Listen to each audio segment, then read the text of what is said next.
والوں کو دیتے ہیں دعا کے سر، وہ پتھر مارنے والوں کو دیتے ہیں دعا کے سر۔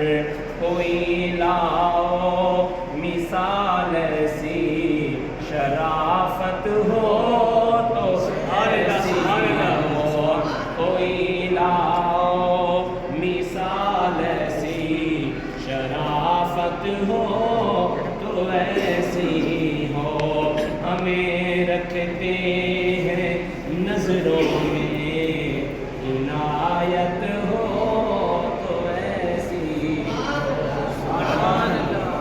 نحمدہ ونصلی ونسلم علی رسولہ الکریم، اما بعد فاعوذ باللہ من الشیطان الرجیم، بسم اللہ الرحمن الرحیم۔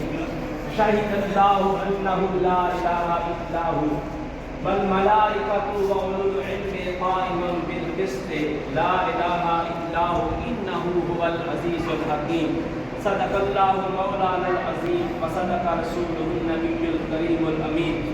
جب حسن تھا ان کا جلوہ نما، انوار کا عالم کیا ہوگا، ہر کوئی فدا ہے بن دیکھے دیدار کا عالم کیا ہوگا۔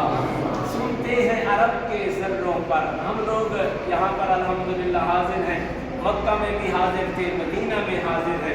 نبی پاک صلی اللہ تعالیٰ علیہ وآلہ وسلم نے ارشاد فرمایا، اہل مکہ پر اللہ تبارک و تعالی روزانہ 120 رحمتوں کا نزول فرماتا ہے۔ 60 رحمتیں ان پر نازل ہوتی ہیں کہ جو لوگ طواف کرتے ہیں، 40 رحمتیں ان پر نازل ہوتی ہیں کہ جو وہاں پر نماز ادا کرتے ہیں، اور 20 رحمتیں اللہ تبارک و تعالی ہر اہل مکہ کے اوپر نازل فرماتا ہے۔ اور نبی پاک علیہ السلام نے تو مدینے کے لیے دگنی دعا فرمائی اور کہا کہ یا اللہ یہاں کے مد میں، یہاں کے سا میں، یہاں کے بنو میں، یہاں کی نمازوں میں، یہاں کے رہنے چلنے مکہ سے زیادہ برکتیں عطا فرما۔ اور نبی پاک علیہ السلام نے جب مکہ چھوڑا تو کہا یا اللہ پاک مجھے مکہ سب سے زیادہ عزیز تھا، لیکن یہاں کے لوگوں کی تکلیفوں کی وجہ سے میں چھوڑ کر جا رہا ہوں، اب تو مجھے اس جگہ پر لے جا کے جو جگہ تجھے سب سے زیادہ پیاری ہو۔ تو پھر اللہ تبارک و تعالی نے اس مدینہ المنورہ کی سرزمین کو اپنے محبوب کے مسکن اور مکان کے لیے پسند فرمایا۔